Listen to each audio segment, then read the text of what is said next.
We have breaking news regarding the Ottawa Senators. The NHL has finally handed down its punishment for their fumbling of the Evgeny Dadonov trade to Vegas a couple years back. We'll discuss what happened and the punishment coming up next. So welcome back to another video here at Top Shelf Hockey. As I mentioned, we have some breaking news regarding the Ottawa Senators. Back a few days ago, I had talked about a rumor. Actually, it was at the end of last week. I talked about a rumor from a source that I follow on Twitter who's been pretty reliable. They're not an NHL insider at all, but they do have connections to the Sens team, and they were bang on with this one, and they've been bang on a couple other times in the past. And that rumor was that the Ottawa Senators, even though this is a long time ago, about 18 months ago, this trade with the Vegas Golden Knights involving Evgeny Dadonov is going to cost them a big punishment, and it turns out that it's going to be a first-round pick. That one's really going to sting, especially for new ownership just taking over here in the last little while. So the quick backstory, in case you don't know, was a couple off seasons ago, the Ottawa Senators were trading Evgeny Dadonov to the Vegas Golden Knights. Now, when Dadonov signed as a free agent with the Ottawa Senators, he had negotiated in a modified no-trade list. I don't know the exact number of teams. I believe there was 10, 12, or 15 teams. There was a number of teams he could block. And at that point, when he was later traded after a season in Ottawa, things didn't really go the greatest. He was traded to the Vegas Golden Knights. At that point, during that trade call, Vegas apparently even specifically asked Pierre Dorion and the Ottawa Senators on the trade call, and supposedly there's recordings of this from what I'm led to believe, and the investigations concluded here, that they were told that there is no list, that one was not submitted, so the clause doesn't exist anymore. Because when you're given a no trade list, whether it's a full, well, I guess if it's a full, you don't have to do anything. But when it's modified and you have a certain number of teams that you're allowed to block, the way the contract is structured, you can either submit the list once and it's good for the duration of the contract, or you can submit it every year. Like, it depends on how things are worded in there. Either way, you're responsible for providing a list. And the way the legal terms are in there, I'm sure that it probably is legit that if they failed to provide that list, then the clause becomes void. I mean, that makes sense. However, that's not what happened here, and the Vegas Golden Knights basically were lied to. They were told there is no list. So once that happened, of course, he goes to Vegas. Then at that following year's trade deadline, they wanted to trade him to the Anaheim Ducks.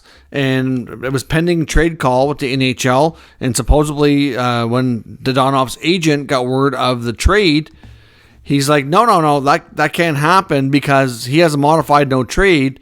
And Anaheim's on his list of teams he's blocking. So he obviously fought it and won. The trade was rescinded. It never went through. Dadonov goes back. He stays with Vegas, and he went on a tear to finish the season. But the Golden Knights were unable to make that move at the deadline. So ultimately, it could have been costly to them, which is why they're so mad. And obviously, they've been pushing for repercussions ever since.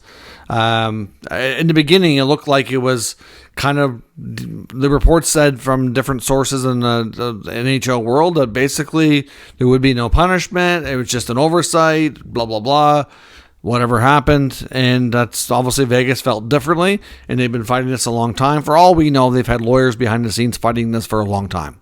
We don't know. But obviously it's been recently concluded here when the news was leaked last week that this was coming down, and apparently this would have been announced a little while ago, but a couple of things happened. One, there was the Shane Pinto situation with the Senators, so they wanted to hold off announcing it. Didn't want to, I guess, deliver too much bad news at one time. And then secondly, there was word that the Ottawa Senators themselves were negotiating and trying to fight what the punishment was, trying to get more favorable terms. Now, I'm not sure if they won anything here, because I don't know if originally it was any more harsher, but they do have to forfeit a first-round pick. And one thing, though, that was put in there is that they actually have the option of forfeiting a first-round pick in the next 3 years. So the 2024, 2025, or the 2026 NHL draft, they have to give up a first-round pick. Their decision each year, depending on until they do it, has to be made 24 hours after the NHL draft lottery. So they can't even wait till the end of the year. Like, for example, this year, they have 2 first-rounders. They have their own, and they're going to be getting one from the Red Wings. They're going to have either the Red Wings or the Bruins pick. whichever is the higher one. So ultimately, they're going to have 2. And it might be the best time just to get it done with and move on, so that way they have their picks in future years. But at the same time, we get to see how the season goes. But, by the trade deadline, or by the draft lottery, they'll already know, because the draft lottery always takes place usually early in the first round of the playoffs. So by that point, they're going to know if they're a playoff team or they're not a playoff team. If they are, it's going to be in the bottom half of the draft, so they're probably not going to be as worried about it. If they're not, they can wait and see how their lottery odds go and where they're picking before they make that decision. If they decide in 2024 that they are not going to surrender that pick, they're going to keep it, then the same thing will be in 2025. Within 24 hours after the draft lottery is held, they will have to make a decision. And then, of course, if they decide once again to retain that pick, then 2026 will automatically be forfeited. So we'll have to see. So this is clearly a punishment that's pretty severe. I know I see a lot of fans online, and I don't disagree with them, saying the Chicago Blackhawks were part of an abuse cover-up, and they were fined, but they were only fined money. They didn't lose any picks. Considering how recent that Blackhawks situation was, if they lost picks, because that's a way bigger deal, in my opinion, would they have ever gotten Connor Bedard? Should they have not been punished? But, you got to wonder how the NHL makes its decisions.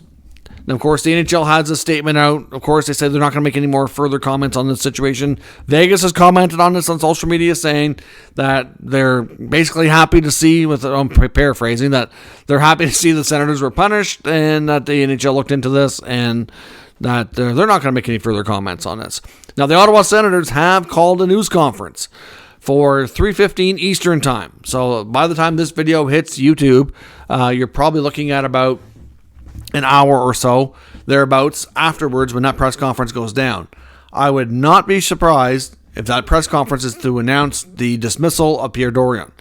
Because when I first come across this rumor through the Twitter source, that's what he said was going to happen, and so far he's been right. So we'll see. I don't know why they would call a press conference just to talk about the fact that they lost a pick. They would probably just put out a statement. So to me, I think this is going to happen. I think this is going to be the demise of Pierre. And really, if he flat out lied, then probably deserves to be so. I mean, amongst other reasons. Not sure he did a stellar job outside of that. I mean, I know a lot of people talked about the summer of Pierre back 2 off seasons ago, and he did a lot of good things, but he also did some things that were questionable. A lot of bad contracts, had to get out of them. Zaitsev, Matt Murray, the whole DeBrincat thing blew up in his face. Although I think a lot of GMs would have made that deal, though I'm not going to fault him too much for the DeBrincat thing. But if this indeed is the end of Pierre with the Senators as general manager, I will probably do a video kind of reviewing his history with them, just to kind of look and say, okay, what are our thoughts of his tenure there? He was there a long time. And really, unfortunately, he spent a lot of years being like a puppet for Eugene Melnyk. And this team is ready to move forward with a whole new direction. There's been a lot of talk. It could be a guy like Peter Chiarelli, which doesn't exactly give me a ton of confidence. He did a good job in Boston. He has been linked. He worked with the Sens before, lives in the area. I don't know. He was a consultant for Andlauer on his bid. So obviously there's a connection to the owner. I don't know. We'll see. But we'll be curious to find out if this is the end of Pierre. We'll be talking again here on the channel soon if that indeed is the case. And we'll see what first rounder they end up forfeiting. We won't know that question's answer for a little while. So let me know your thoughts. Is this too harsh from the NHL? Should it have been watered down, maybe a second or third round pick? If you think about what happened in Chicago, is it really fair? Did they do the right thing by costing that team money but not draft capital? I don't know. It's hard to make an argument that they're consistent and kind of make decisions that make sense sometimes, and they're not exactly transparent because we're not going to hear any more about this. So let me know what your thoughts are down in the comments. We'll talk further. If you're new to the channel, make sure you subscribe and stick around. We'll keep you up to date with all the news, rumors, and analysis of all 32 NHL teams. Thanks for watching, and I'll catch you next time.